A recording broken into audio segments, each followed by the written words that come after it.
Welcome back to NBA Today Highlights. Today, we're diving into an extraordinary story from the world of basketball. Ever wondered what it's like to go toe-to-toe with one of the greatest players of all time?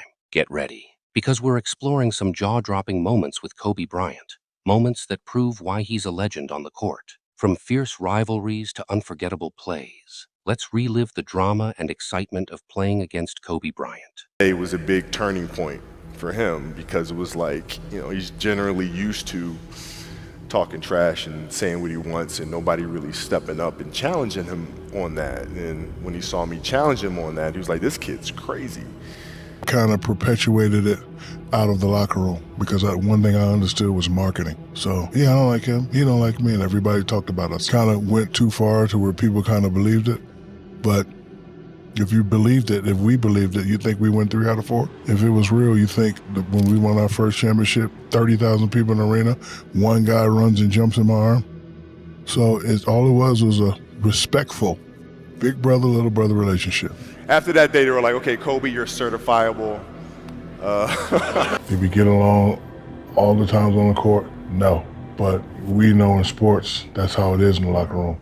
Well, I'm obsessive, and I believe we need to work night and day, figure out how to get to where we need to go. He wanted to do it a different way. And so there was constant challenge there to get that done, but I wasn't going back down from him. And neither was he. He felt I should play a certain way, give the ball into him. I said, I'll give the ball into you if you work. You don't work, you don't get the ball. He said, throw me the ball. No, work. And we were preparing to go play against the Ginobili's and the Rudy Fernandez's around the world. You know what I mean? Like just J.J. Redick type of style players. And I remember Cole couldn't stand J.J. Redick. So he coming to practice. I hope somebody vouch for me on this story. I swear to God. And if everybody who's on that, they know. People know. They might have their own, but people know. Yeah. The moral of the story is Kobe took it personal against J.J. Redick in practice because he got tired of Coach K kept talking about J.J. Redick, right? Kobe took it very, very personal to the point where he was running through screens in practice. He was denying J.J. the ball. He was fouling the shit out J.J. I'm like, damn, why are you treating a young boy like that? That motherfucker. What's the problem? That's exactly how he was. What's the problem? Coach K keep talking about this motherfucker like he come up here to do something. This motherfucker. Like I'm always the light of the room. You know what I mean? So I'm like, yo, look at this man. This bugged out. Why you chasing JJ like that? He running him down out here. No, he was running him down. I'm like, damn. Take your ass out there and shoot some jump shots with your broke ass jump shot Fourth quarter starts, and Kobe said, you had a great game. They called a timeout. He walked past and said, you know y'all left me too much time, right? Yeah, after that, I'm like, everything that I've heard about Kobe Bryant is all true. People think those stories are like not real. Like those stories are real. And against Kobe, man, Kobe used to talk trash, but it's hard to kind of go back and forth with him, not only because he shoot a lot, but he making the motherfuckers.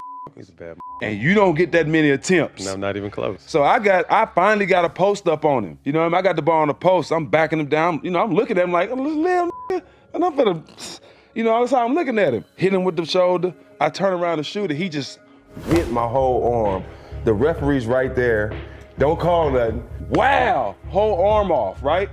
The referee, I'm on the baseline. The referee right there. So I turn and look at the referee. Kobe takes off with the ball. I'm like, what the f? You take the ball, haul up court, right? So you know me, I'm always arguing with the ref. So I'm talking to the referee, arguing with him. As I'm talking to the ref, Kobe is saying something to me, like you better pay attention, like, you know what I'm saying? All that. So I start saying something to Kobe too about hacking ass, you know what I'm saying? I'm in a full argument with the ref, but I'm guarding you at the same time. And so you start telling me, you better pay attention, you better pay attention. So as I'm talking to the referee, Kobe shoots like 10 feet from the three-point line.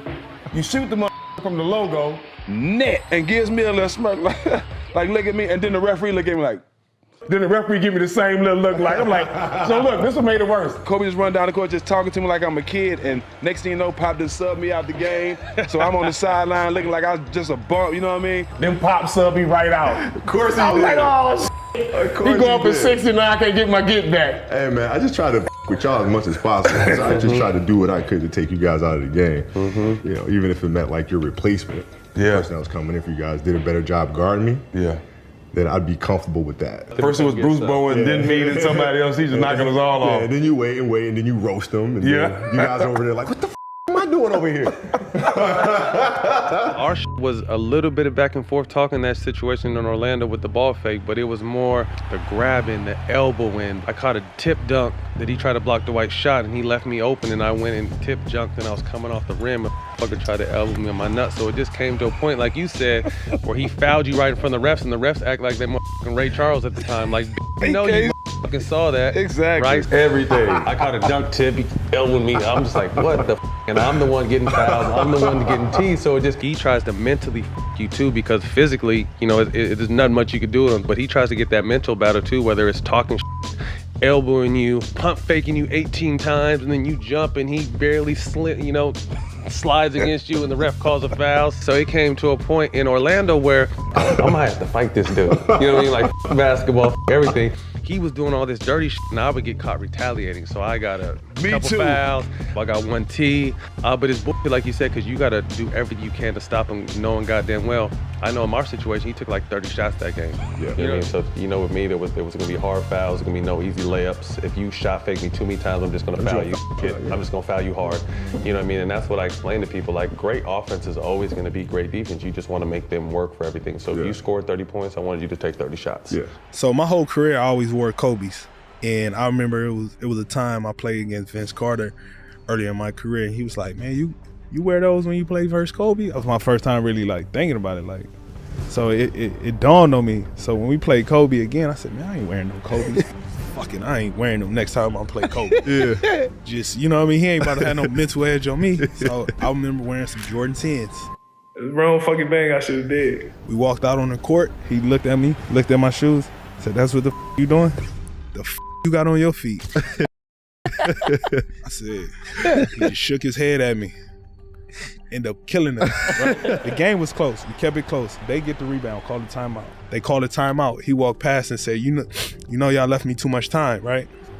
Came out, hit the game winner. Walking off the court, he said, yeah, don't wear them ever again. I've never put on a pair of Jordans again. People don't know Kobe talk a lot of trash, bro. Yeah. It might not be curse words, it might be nothing like that, but it's just what he gonna do to you. And he'll tell you before he do it. And he'll still do it. He'll still do it. I never told the story. We was in Charlotte and we was in the huddle, and he was like, the game was tied. It was only like 4 seconds, 3 seconds on the shot clock. Rudy T is like drawing up all type of shit on the board, and he swiped it off again. Whoever our coach was at the time, he was drawing up the play. Kobe just like wiped the board real quick. He was like, hey, that, just give me the ball right here. And he was like, whoever want to take the ball out gonna be part of history. Who the want to be part of history? Like, Lamar was like, I want to be part of history. Like, he's like, all right, you take the ball out, right? He'll throw it to me. Everybody run like out the tunnel. Game. I give the ball. Threw that shit in, man. Kobe hit the shot, blouses, game. It was just like, and literally looked right at me, winked his eye like, I told you, like, game. And everybody just like ran, grabbed him, went through the tunnel, and literally the rest was history. True story, dog. Like real time. Nobody knew where to go on the court. Just like, hey, he's gonna catch it somewhere right here. Just get the out the way. And that's what happened.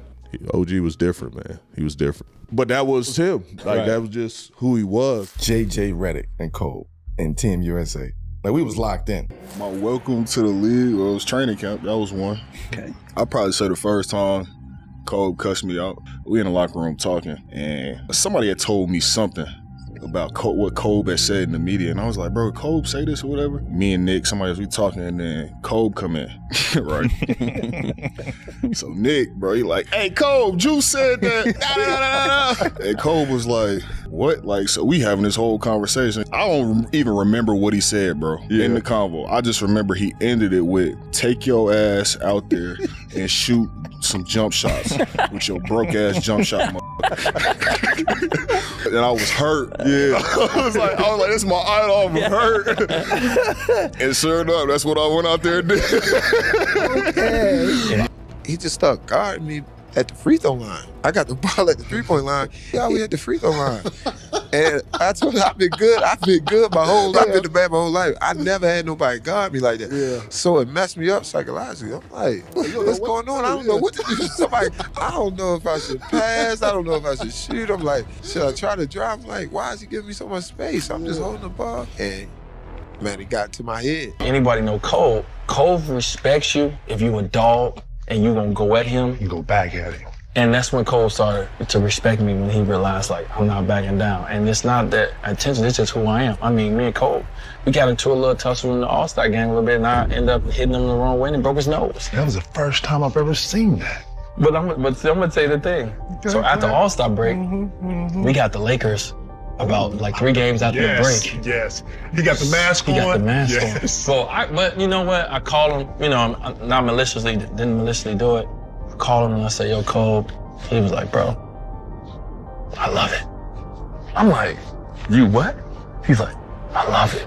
I seen a couple days on film. I'm like, oh, this, oh, snap. And he gave it to me, Kobe too. Bryant, known as the Black Mamba, he was more than just a basketball player. He was a force of nature with his relentless work ethic, unrivaled skill set, and fierce competitiveness. Kobe became one of the most iconic figures in NBA history. His career was marked by spectacular performances, from his 5 NBA championships with the Los Angeles Lakers to his 81-point game against the Toronto Raptors, the second highest single-game scoring performance in NBA history. And that man said, I'm gonna guard Will Barton in the second half, he's not even gonna exist.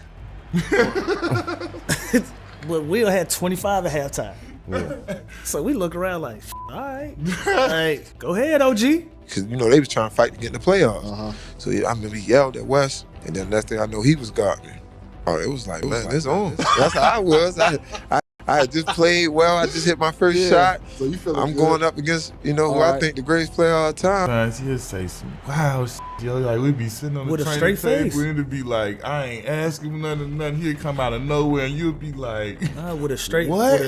with a straight face. We was in Denver. We was getting our ass kicked. And Will Barton was going crazy. I think Will probably had like 25 at halftime. Will Barton going off. He was on a run. He was playing really well. He was going off. Then Coach Scott came in and he said we were making adjustments to Will and we were changing our coverage.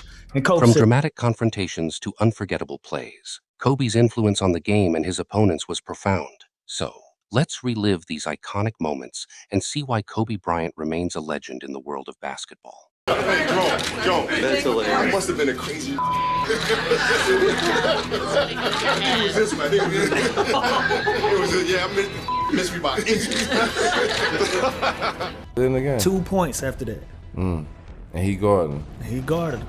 then shut him down. They fucking scored the whole second half, and Will nice.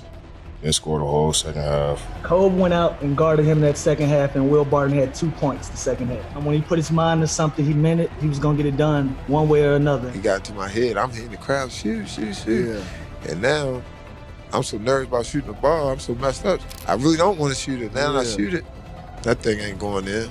I've never seen nothing like that. I knew for sure Rick Fox, my teammates, they all thought I was absolutely crazy the day me and Shaq got in a fist fight.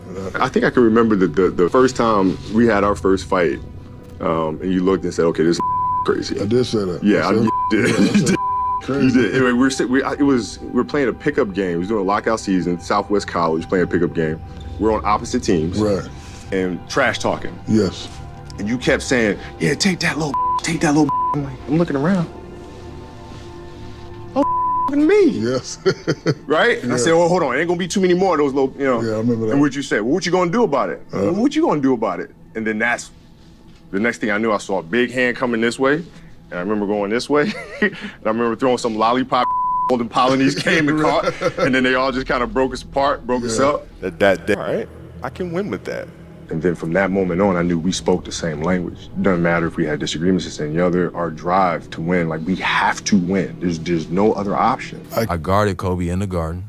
I can't remember how much he had, but I knew I had multiple steals against him to where in the game, in my head, all I'm thinking of is when I have this conversation with my brother after the game, how I'm gonna tell him how I stole the ball from Kobe, how I stripped Kobe before he was finna take a shot, how I drove by Kobe and got a dunk. Like I'm thinking about all these things in my head. I'm like so geeked. Fourth quarter starts. And Kobe said, you had a great game. But I'm looking like, bro. There's still another quarter. I swear, I looked at the clock like, it's 12 minutes. What you talking about? Like, what was that? You know what I'm saying? Like, you ain't said nothing the whole game. I've been talking shit. I done stole the ball. I'm hyped as hell. It's Kobe Bryant. He ain't said not one word to me. the man come down. You remember he came, shot fake, threw it off the glass, caught it, threw it to the corner. I'm like, bro, what you on? Like, bro, you been regular all game. He started hitting me, 2 dribble, pass it, get it back. But everything he did was sharp. Shot, get to the spot, shot fake, spin, pivot over here, spin back on the foot, drop it off the glass. I'm like, bro, what's going on? Then he pulled up from like 35 feet on some Steph Curry. Before Steph was doing that, he pulled up and laced it. I'm like, they called a timeout. Dan Tony looked like that chop move where I'm thinking this dribble and chop, and now I'm trying to get you to pick your dribble up. Kobe always had a live dribble. And man, I'm like, bro, I ain't. And he started realizing that I was counting his dribbles. So, yeah. Nah, bro, I guarded the first 2 moves. He have a third counter like that. I thought that was a travel. His feet shouldn't even be able to move. Like, great footwork, coach. I just can't do it. Coach, bravo. He can't even sit me down for this. Like, this was great defense. And I'm thinking in my head, damn, that whole like good game I thought I was having is just gone. We were in Vegas and coach drew up a play for him at the top of the key to go ISO 1-on-1. As they're leaving the huddle, he's telling everybody, I'm about to dunk on this fool. I'm about to dunk on this fool. Basically a one-on-one situation. Everybody was watching us too, and we didn't know what he was gonna do.